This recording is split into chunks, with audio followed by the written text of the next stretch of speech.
boa noite, pessoal, boa noite, amigos, amigas de toda a região metropolitana, de todo mundo que estão ligados aí no programa Nossa Cidade através do nosso canal no YouTube. Sejam todos bem-vindos ao programa Nossa Cidade desta terça-feira, dia 18 de agosto, gente. Tá indo mais um ano embora e mais um dia a gente tá aqui com muita informação, com muita notícia, as principais notícias que aconteceram aqui na região metropolitana de Curitiba nas últimas horas, você vai acompanhar nessa noite junto com a gente.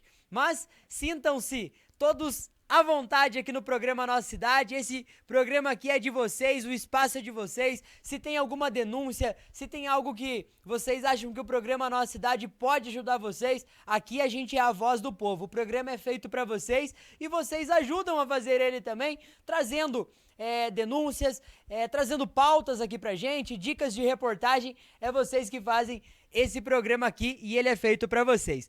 E trazendo a primeira informação do dia, uma informação muito boa, porque eu não aguentava mais aquela chuva de semana passada, então a gente vai trazer a previsão do tempo para amanhã. Confira na tela comigo, a gente vai trazer as informações. Amanhã, quarta-feira, mínima de 15 graus e a máxima de 28 graus, dia de sol com muitas nuvens durante o dia e à noite também muitas nuvens, mas zero chance de chuva, segundo as nossas fontes, que é o Clima Tempo, tá certo? Então, calorão amanhã aqui em Fazenda Rio Grande e também na região metropolitana de Curitiba, tá certo, pessoal? E também trazendo notícias de ontem aqui, na noite de ontem, segunda-feira, aconteceu um acidente no bairro Gralha Azul, envolvendo um carro e uma motocicleta. Normal, os passageiros aí da motocicleta ficaram mais feridos, mas especificamente a garupa, o condutor da motocicleta não teve ferimentos, somente a garupa que estava junto com ele, e eu trago mais detalhes para vocês. Uma jovem de 18 anos ficou ferida em um acidente de trânsito envolvendo uma motocicleta e um carro na noite de ontem, segunda-feira, no bairro Gralha Azul, em Fazenda Rio Grande. A colisão aconteceu no cruzamento das ruas Irerê e Flamingos. Segundo informações apuradas no local, a jovem estava na garupa da motocicleta, conduzida por um rapaz. No carro também estava um casal. Os demais envolvidos não sofreram ferimentos. Informações apontam que a motocicleta teria avançado a preferencial e atingido a lateral do carro, na região de uma das rodas. As circunstâncias ainda deverão ser apuradas pelas autoridades. Com o impacto, a jovem caiu e sofreu ferimentos, entre eles uma possível luxação na região do ombro. Uma ambulância do SEAT foi acionada e prestou atendimento à vítima, que foi encaminhada ao Hospital do Trabalhador. A Polícia Militar também foi chamada para atender a ocorrência. Conforme informações levantadas no local, quando a PM chegou, a motocicleta já havia sido retirada por terceiros. A PM realizou o boletim de ocorrência. Moradores relatam que o cruzamento possui sinalização, incluindo placa e também a pintura no asfalto. Apesar disso, segundo os moradores, acidentes são registrados com frequência no local e o desrespeito à sinalização por parte de alguns condutores aumenta o risco de novas colisões. As circunstâncias do acidente deverão ser apuradas a partir das informações registradas pelas autoridades. Tá aí, pessoal, tem que ter cuidado. Ali tem sinalização na rua, né? Sinalização pintada. Tem também a placa de pare ali também. Então é cuidado, atenção no trânsito, que ocasionou mais um acidente. Nada grave, mas a moça aí ficou ferida e é bom a gente evitar esse tipo de situação, não é mesmo? Olha, eu tenho uma memória, assim, da novela, quando eu era criança, né, daquela Chocolate com Pimenta, e pra mim, a principal atriz, não só dessa novela, mas diversas novelas aí que marcaram a minha infância aí, e olha, daqui a pouco vocês vão saber a idade dessa mulher, mas marcou a infância, a juventude de muitas pessoas. Laura Cardoso veio a óbito ontem, segunda-feira, mas deixou um legado maravilhoso que, sem dúvida, será lembrado por muitas e muitas gerações, até porque só ela tem 8 décadas entre televisão, rádio, cinema, teatro, enfim. Então fica aqui a nossa homenagem a Laura Cardoso, que veio a óbito na última segunda-feira. Morreu aos 98 anos a atriz Laura Cardoso, um dos grandes nomes da história dramatúrgica brasileira. A artista faleceu na noite de ontem, segunda-feira, em sua casa, em São Paulo. A informação foi confirmada pela família nas redes sociais. Com mais de 8 décadas de carreira, Laura Cardoso atravessou gerações e deixou sua marca no rádio, teatro, cinema e também na televisão. Ela estreou na televisão em 1952. Antes de você nascer, Caio, ela já estava estreando na televisão, tá bom? E participou de mais de 100 produções ao longo da sua trajetória. Entre os trabalhos que marcaram sua carreira estão novelas como Mulheres de Areia, A Viagem, Chocolate com Pimenta, quem não lembra dessa, né? A geração 2000 aí, né? O Outro Lado do Paraíso também foi uma das grandes novelas que ela participou, e A Dona do Pedaço, seu último trabalho em uma novela no ano de 2019. Laura também recebeu importantes homenagens e prêmios ao longo de sua carreira, sendo reconhecida como uma das grandes damas da arte brasileira. Em 2025, a atriz ainda participou de um curta-metragem e também esteve na tradicional vinheta de final de ano da TV Globo, mostrando que continuava próxima da arte mesmo aos 98 anos. A despedida aconteceu hoje, terça-feira, em São Paulo, em uma cerimônia reservada à família. Laura Cardoso deixa um legado de mais de 80 anos, dedicado à dramaturgia brasileira e uma trajetória que marcou profundamente a televisão, o teatro e o cinema do nosso país. Então fica aqui os nossos sentimentos a toda a família, mas olha, até a gente assim, eu tô com um sorriso no rosto aqui por causa que é muitas memórias que fica, e se fica pra mim, imagine pro Brasil inteiro. Deixou um legado maravilhoso, eu era muito fã dela, né? A gente fica sentindo, mas sabe que deixou um legado maravilhoso, e eu até fiz um comentário durante a reportagem, e até explicando pra vocês, que era pro Caio tá aqui, o Caio mais velho, né? Ele acabou tendo uns compromissos e não veio. Mas eu fiz um comentário ali porque o Caio, ele nasceu em 1957. Acho que foi 1952, né? Se eu não me engano. Então, antes do Caio nascer, ela já estava atuando aí nas novelas, filmes. Então, o que o Caio tem de vida, ela já tinha de novela. É mais ou menos isso, gente. Então, mais uma vez, fica aqui os nossos sentimentos a toda a família, e sem dúvida, não vai ser muito fácil de substituir a veinha aí, hein? Igual ela, são poucas atrizes que vão ter no nosso Brasil e em todo o mundo.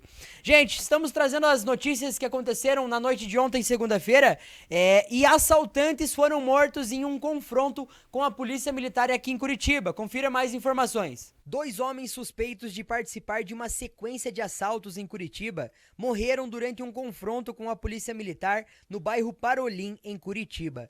Segundo a Polícia Militar, a dupla estava em um Gol branco e reagiu à tentativa de abordagem. Os policiais buscavam os suspeitos após registros de ações em pelo menos 3 pontos da capital. Um dos homens foi levado para atendimento médico, mas teve a morte constatada pouco tempo depois. O outro já estava em óbito quando as equipes de socorro chegaram ao local do confronto. Nenhum policial ficou ferido nessa ação. Os suspeitos ainda não foram identificados e a polícia investiga a participação da dupla em outros crimes na região. Segundo o tenente da Polícia Militar, Marcos Tavares, trouxe mais informações à nossa equipe. Foi tentado a abordagem a um veículo com as características semelhantes e houve a injusta agressão, né? Ocorrida à equipe, né? Foi revidada essa injusta agressão e os 2 indivíduos foram a óbito, né? Parabéns ao trabalho da Polícia Militar. Aqui a gente tá falando de vagabundo, ladrão, assaltante aí. Então, esse tipo de notícia a gente fica feliz, até eu particularmente, né? Assaltante comigo não cola, me desculpe aí se vocês defendem, gente, mas... Então, vieram a óbito, claro, infelizmente por trás de assaltantes tem uma família que nada tem a ver com os problemas desses assaltantes. Mas é boa notícia, parabéns ao trabalho da Polícia Militar aí. Quiseram confrontar a polícia? O resultado é esse. Por outro lado, eu já trago uma notícia também de Curitiba na noite de ontem, só que aqui eu vou falar de um trabalhador.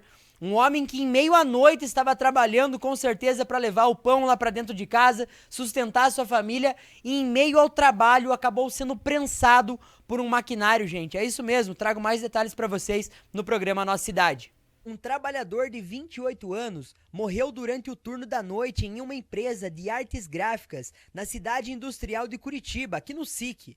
Segundo o Corpo de Bombeiros, o funcionário foi encontrado pelos colegas prensado pelo maquinário.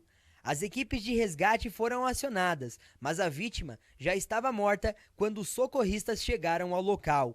O acidente aconteceu na rua Francisco Sobânia. O trabalhador sofreu várias lesões, principalmente na região do peito. Os colegas ficaram abalados e não souberam explicar como o acidente aconteceu. As circunstâncias serão investigadas pela polícia. O sargento Evandro do Corpo de Bombeiros trouxe mais detalhes pra gente. Confira. Chegamos no local, a vítima continuava presa, mas como nós não tínhamos certeza se ainda tinha algum sinal vital, chegou o técnico, conseguimos fazer a retirada e após fazermos a retirada, verificamos que havia lesões incompatíveis com a vida e foi atestado o óbito pela médica. Possivelmente ele tenha adentrado na máquina e acabou sofrendo esse acidente. Que tragédia, gente. Meu Deus do céu. O homem trabalhando ali, né, e acabou se envolvendo num acidente como esse. A esse sim, fica aqui os nossos sentimentos a toda essa família. Que Deus conforte o coração dessa família, de um trabalhador aqui da nossa capital do estado que acabou perdendo a vida na noite da última segunda-feira em meio ao trabalho. É de comover a todos, pessoal.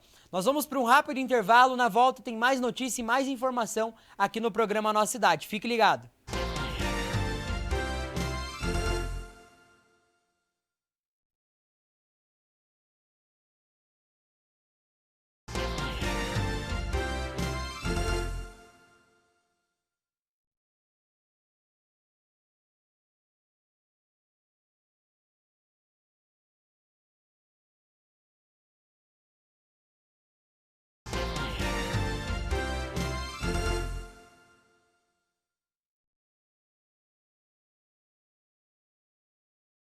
Eu quero falar com você, servidor público de Fazenda Rio Grande. Aqui no Paraná Banco, nós fazemos novos contratos com taxas reduzidas e portabilidade a partir de 1%. Podemos comprar o seu contrato de outro banco e trazer aqui para o Paraná Banco. E você, servidor estadual, foi aprovado um novo prazo de 120 vezes. É a novidade do cartão consignado para servidores estaduais do Paraná. Além de ótimas condições em novos contratos, refinanciamento, taxas reduzidas e portabilidade a partir de 1,1%.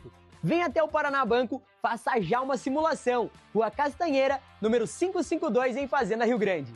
A pioneira no agro de Fazenda Rio Grande está cheia de promoção e aqui você encontra tudo o que você precisa para os seus pequenos e grandes animais. Vem comigo e confira só um pouquinho do que você vai encontrar aqui na loja.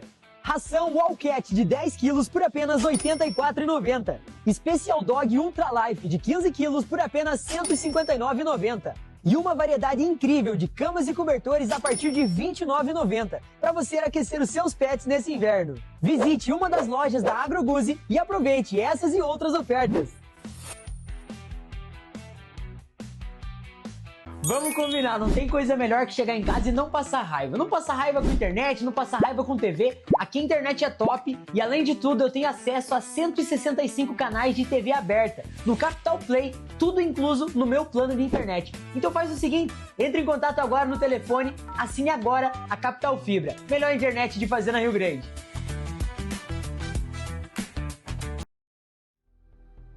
Atrás ali de 95, antes da Cava assumir o aterro da Cachimba, né? Ela é meio solta, sabia? O pessoal entrava ali catar as coisas para comer, entendeu? Não era coberto o lixo, só tinha as mantas embaixo, mas em cima era tudo muito mal feito. Se falar lixão, não tem segurança, né? Aterro já muda. Foi jogado uma manta para proteger o chorume, entendeu? Para não contaminar o solo, né? Olha, eu conquistei tudo que eu queria. Casa para morar, chácara, entendeu? Carros bons, entendeu? Sempre tem uma reserva boa guardada, entendeu? Meus filhos hoje estão tudo criados, tenho duas filhas maravilhosas, que orgulho da minha vida. Tudo isso para ter oportunidade hoje para mim. E pode trazer para qualquer tipo de pessoa também que acreditar no que eu estou falando. Acesse para saber mais. Cuidado do lixo, cuidado do futuro.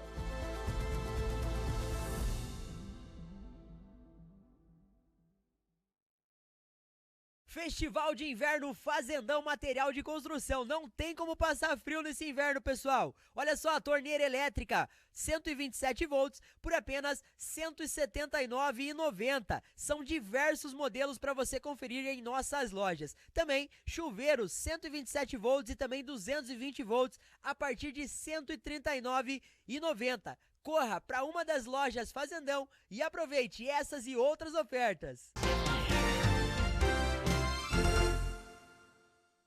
Tá aí, gente, obrigado a todos os nossos apoiadores culturais. Falou, precisou comprar ração pro seu animal, cachorro, gato, porco, cavalo, boi, o que for, passarinho, peixe. Falou em animais, você encontra tudo o que você precisa lá na Agroguzi. Precisou de material de construção? É Fazendão. Festival do Inverno tá rolando, por mais que tá calor essa semana, tem muita coisa. Tem o Bota Fora com produtos a partir de R$ 3,99. Itens com até 70% de desconto. Não perde tempo, corre pra loja do Fazendão.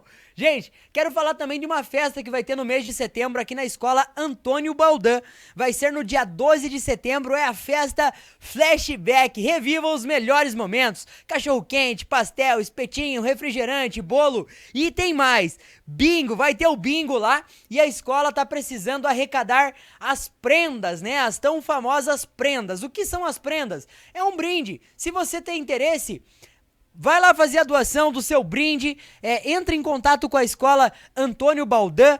Eu vou trazer daqui a pouquinho eu vou falar novamente dessa festa e vou trazer o telefone para quem tem interesse, mas você pode doar até com Pix, às vezes você quer ajudar lá, 10, 20 reais ou mais, fica a seu critério. Às vezes você quer doar um liquidificador, uma cafeteira, enfim, o que você sentir no seu coração vai ser bem-vindo lá pra escola, tá certo? Um abraço aí pra família Fiedler, pediu pra gente fazer essa divulgação aqui e vamos arrecadar muito brinde pra essa festa aí, se Deus quiser, tá certo? Gente, 150 anos de uma história em Araucária, imigração polonesa, uma cultura polonesa, uma cultura maravilhosa, comemora 150 anos de imigração no município de Araucária. E a gente tem um recadinho pra você. A história de uma cidade não está apenas nos livros, ela também está nas ruas, nas casas, nas igrejas, nas receitas passadas de geração em geração. Em Araucária, grande parte dessa história começou em 1876, com a chegada dos primeiros imigrantes poloneses à colônia Tomás Coelho. Desde então, sua cultura, seus costumes e seu trabalho ajudaram a construir o município que conhecemos hoje.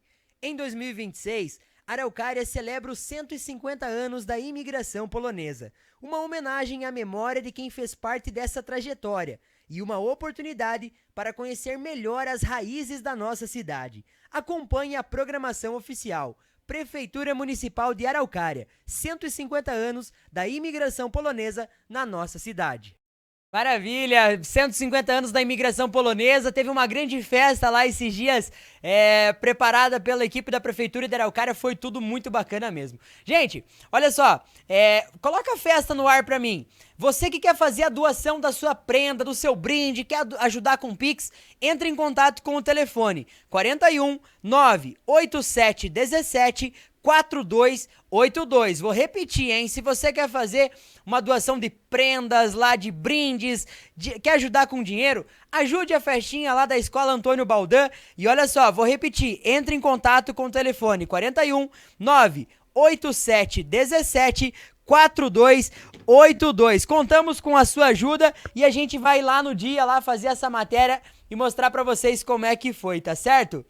Olha só, pessoal, aqui em Fazenda Rio Grande eu trago notícias pra vocês. Na manhã de hoje, terça-feira, aqui dentro de Fazenda Rio Grande, um laboratório de cocaína foi derrubado pela polícia. Confira mais informações. Durante a ação, os policiais apreenderam mais de 25 quilos de cocaína, distribuídos entre tabletes e pacotes, além de aproximadamente 58 mil Eppendorfs vazios, utilizados para acondicionamento da droga. Também foram encontrados diversos materiais utilizados no preparo e fracionamento dos entorpecentes, como balança de precisão, prensa e liquidificador industrial, além de 5 celulares. O homem preso e todo o material apreendido foram encaminhados às autoridades competentes para os procedimentos cabíveis. É um prejuízo grande pro tráfico de drogas aí, e aqui dentro de Fazenda Rio Grande um laboratório com liquidificador, produtos para produzir droga, tudo isso aqui na região metropolitana de Curitiba. Mas a equipe da Polícia Militar deu prejuízo e tirou de articulação esse grupo aí, parte do grupo pelo menos, né? Mas com essa prisão com certeza logo vem mais prisão pela frente. Parabéns às equipes da Polícia Militar. Na manhã dessa terça-feira, um engavetamento com vítimas fatais foi registrado aqui na BR-277 em Morretes, pista sentido litoral, e a gente traz mais informações para vocês. Um grave engavetamento envolvendo vários veículos deixou 2 pessoas mortas e provocou a interdição total da pista sentido litoral da BR-277, em Morretes, na manhã de hoje, terça-feira. Segundo a PRF, além das 2 mortes confirmadas, há registro de vítimas com ferimentos leves. Além dos 2 óbitos, segundo a PRF, pelo menos 5 pessoas ficaram feridas, 4 carretas e 6 automóveis envolvidos nesse engavetamento. No sentido Curitiba, uma faixa da rodovia também ficou interditada para permitir o deslocamento dos veículos de emergência. O trânsito seguiu em meia pista. O helicóptero da PRF foi acionado e esteve no local auxiliando no atendimento às vítimas. Equipes da PRF, da concessionária e do Corpo de Bombeiros trabalharam nessa ocorrência. A polícia científica também foi acionada para retirar os corpos dessas vítimas fatais desse engavetamento. Mais uma tragédia registrada aqui em nosso estado e na BR-277, sentido litoral, quase toda semana, graves acidentes sendo registrados. Então, muita atenção, pessoal, o trânsito realmente não é brincadeira. Caio, volto com você aí no estúdio. O trânsito não é brincadeira, quase toda semana a gente tá trazendo notícia aqui de acidente aqui na BR-277, sentido litoral. E fica aqui os nossos sentimentos a todas as famílias das vítimas fatais desse acidente, desse engavetamento que aconteceu nessa terça-feira. E torcemos pela melhora das vítimas que foram socorridas aí e foram encaminhadas para hospitais na capital do estado. A PR-423 em Araucária foi totalmente bloqueada nessa terça-feira para a reconstituição da cena do confronto que ocorreu há cerca de um mês atrás. Então, a gente vai trazer mais detalhes para vocês desse caso. Na volta eu comento aqui com vocês. A Polícia Civil realizou na manhã de hoje, terça-feira, a reconstituição do confronto ocorrido na PR-423 em Araucária, que terminou com a morte de Raíssa Paz Silva Lopes. De acordo com as informações divulgadas sobre o caso, a ocorrência aconteceu no dia 18 de junho, quando uma equipe da Guarda Municipal de Araucária abordou um Fiat Fiorino que trafegava pela rodovia, nas proximidades da Avenida Independência. Na ocasião, Raíssa foi atingida e morreu. O motorista e namorado dela, Tiago Martins Francisco, também foi baleado e ficou gravemente ferido. 2 adolescentes que estavam no veículo não ficaram feridas. A versão apresentada inicialmente pela Guarda Municipal apontava para um confronto armado. Segundo o registro da ocorrência, os ocupantes do veículo teriam efetuado disparos contra os agentes que reagiram. Por outro lado, Tiago apresentou uma versão diferente durante a investigação e afirmou que o veículo teria sido atingido por disparos sem que houvesse reação de dentro do carro. Familiares de Raíssa também contestaram a existência de armas no veículo. Diante das versões divergentes, a Polícia Civil passou a investigar detalhadamente as circunstâncias da ocorrência. A reconstituição realizada nesta terça-feira tem justamente o objetivo de confrontar os depoimentos com as evidências técnicas e os laudos periciais. A investigação esteve em andamento até às 13 horas da tarde dessa terça-feira e deverá esclarecer a dinâmica dos disparos e o que aconteceu durante a abordagem na PR-423 em Araucária. Caio, é com você aí no estúdio. É isso aí mesmo, gente. Então, para vocês entenderem, uma das pistas foi totalmente bloqueada aí, porque a gente comentou desse caso aqui no programa. Era uma Fiorino, um casal, né? Um homem e uma mulher estavam na frente e duas adolescentes, né? Na Fiorino, atrás, né? No compartimento de cargas ali, para ser mais exato, que não ficaram feridas. E durante esse suposto confronto, a mulher morreu e o homem que foi internado, após ele melhorar, ele contestou que não teve confronto. Assim é o que ele disse. Por isso foi montado todo esse momento aí, essa reconstituição do confronto, para fazer as análises, né? E agora vai ser tudo investigado, né? Vão ser ouvidas todas as partes aí, os guardas municipais envolvidos, também o homem aí com certeza vai ser ouvido ainda no decorrer, e a gente vai atualizando com novas informações para vocês aqui no programa Nossa Cidade, tá certo? Olha, pessoal, a Polícia Civil também prendeu 2 suspeitos, pai e filho, que são os suspeitos de ser mandantes de um crime que terminou com a morte de 4 homens. Essa situação a gente comentou, quem assiste ao programa Nossa Cidade há um tempo, a gente comentou ano passado esse caso. E esses O pai e o filho estavam foragidos até então e foram presos na manhã de hoje, terça-feira. Confira mais detalhes. Você se lembra do caso dos 4 homens que desapareceram após viajarem ao Paraná para cobrar uma dívida de R$255 mil? O crime chocou a região e ganhou novos desdobramentos nesta terça-feira, dia 18, mais de um ano depois do desaparecimento. A Polícia Civil do Paraná prendeu no início da manhã de hoje Antônio Buscariolo e Paulo Ricardo Costa Buscariolo, pai e filho, que estavam foragidos e tinham os nomes incluídos na lista vermelha da Interpol. Eles são apontados como os principais suspeitos da morte de Robsley de Oliveira, Rafael Juliano, Diego Henrique Afonso e Alencar Gonçalves de Souza.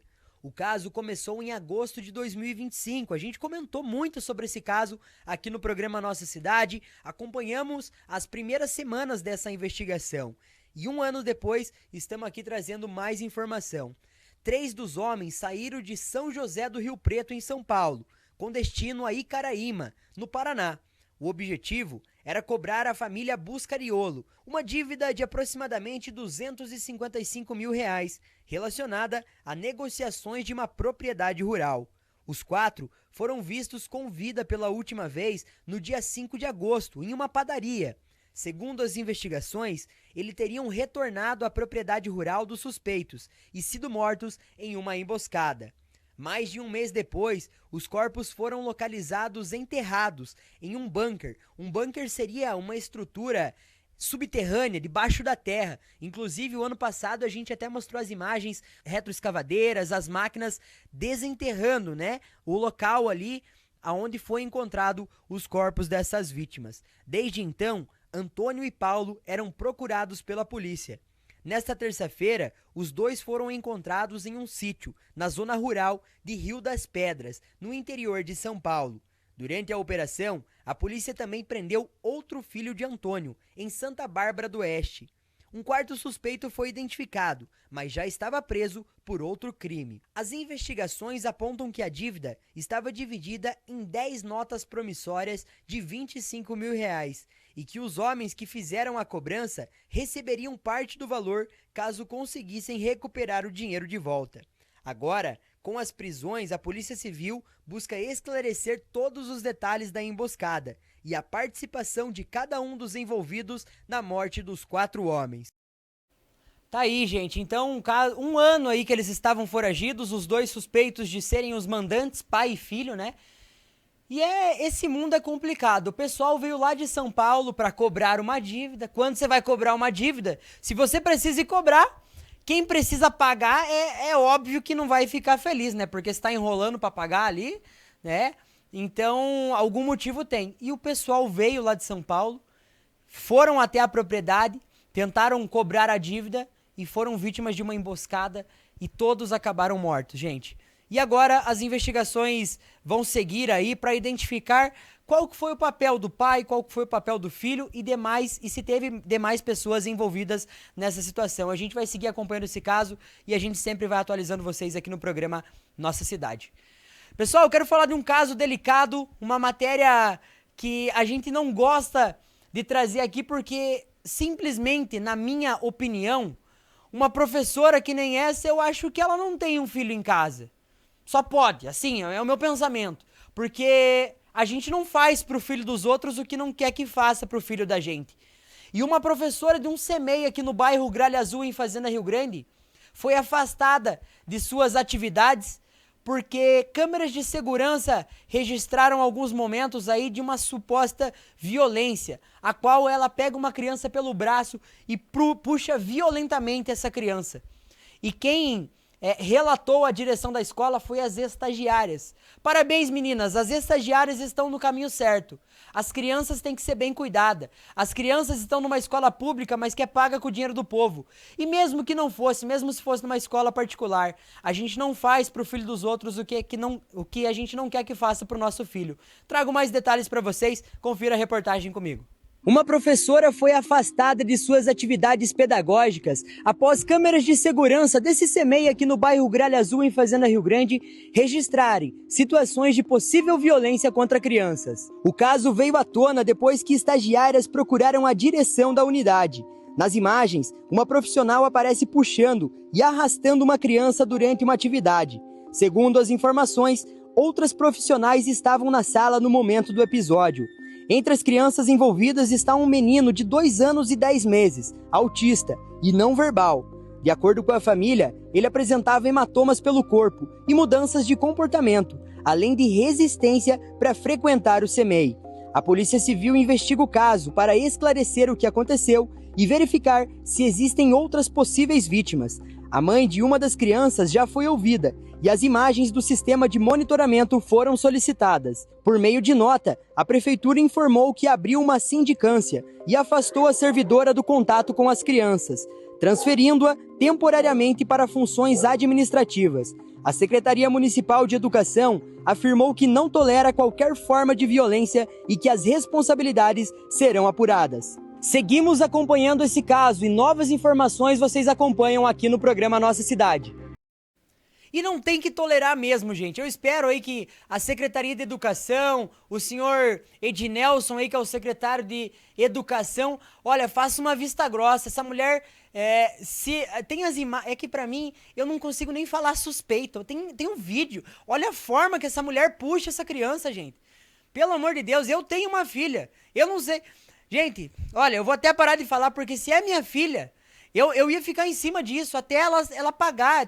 Uma mulher dessa tem que responder criminalmente por que ela tá fazendo com essas crianças. Ela recebe pra estar ali, ela não tá de graça, não. E mesmo se estivesse de graça, se tá ali, se fosse uma pessoa, que não é o caso, voluntária, tem que fazer de boa vontade, gente. Eu quero acompanhar esse caso até os últimos detalhes e sempre vou estar trazendo aqui as novas informações pra vocês. Porque eu sei que você, pai, você, mãe... ficou com um aperto no seu coração. Você que manda o seu filho para a escola, para o CEMEI, ficou com um aperto no coração saber que uma criança pode estar, quem sabe o seu filho pode estar sendo vítima de uma mulher como essa. Que isso daí para mim não é nenhuma professora, isso daí não é uma educadora não. Seguimos acompanhando esse caso, a gente vai trazer mais informações no decorrer para vocês aqui no programa Nossa Cidade, tá certo? Pessoal, muito obrigado a todos que estiveram junto com a gente nessa terça-feira. Amanhã a gente está de volta com o programa Nossa Cidade. Eu aqui com as reportagens, a Carol aqui nos computadores, o Caio Zadikoski, que acredito que amanhã, se ele não tiver nenhum compromisso, vai estar aqui apresentando também. E eu conto com a sua audiência. Tchau, tchau a todos, uma ótima noite, fiquem com Deus, fui embora!